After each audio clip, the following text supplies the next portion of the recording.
SI గారు తీసుకొచ్చారన్న. SI గారు తీసుకొచ్చిన తర్వాత ఇక్కడ నుంచి ఇది ఎలా నడుచుకుంటూ వచ్చారు.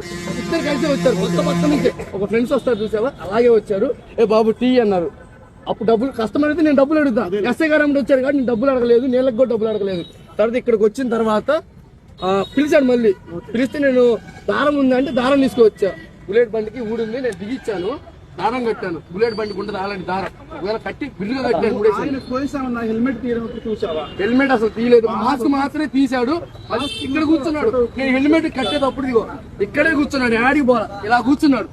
ఇలాగే కూర్చొని బుల్లెట్ బండి ఎక్కడ ఉంది, నేను కూర్చొని కట్టాను. మాస్క్ తీసుకున్నప్పుడు ఆ ఫోటో గుర్తుపడతావా నువ్వు? నా అంతమంది కస్టమర్లు వస్తూ ఉంటారు. నేను అలా పర్టికులర్ గా నేను ఎలా గుర్తుపెట్టుకుంటాను? చెప్తున్న టైంలో ఎక్కడ కూడా హెల్మెట్ మాస్క్ తీసుకెళ్ళి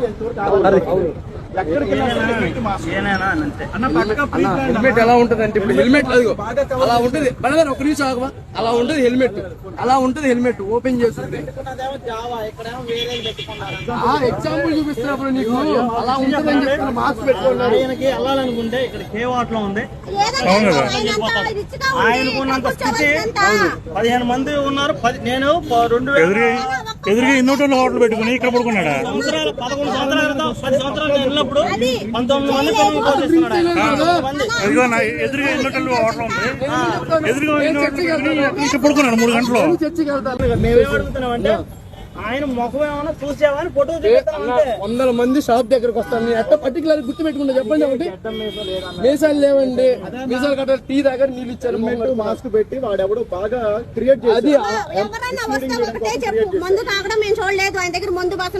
ఎందుకు వస్తుందండి? రాలేదు, మందు వాసన ఏం రాలేదు.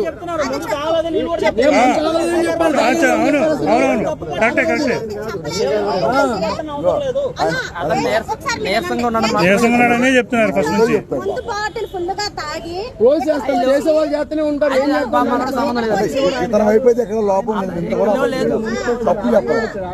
చూడండి, చెప్పిందంతా కరెక్టే. కాకపోతే ఇక్కడ ఏం జరుగుతుందంటే నువ్వు యూజ్ చేసుకొని ఒక తాగుబోతు డ్రైవింగ్ చేసినట్టు క్రియేట్ చేస్తాడు. వాడు తాగుబోతాడేమో కానీ పాస్టర్ గారు అయితే కాదండి. పాస్టర్ గారు కాదండి, తాగలేదు.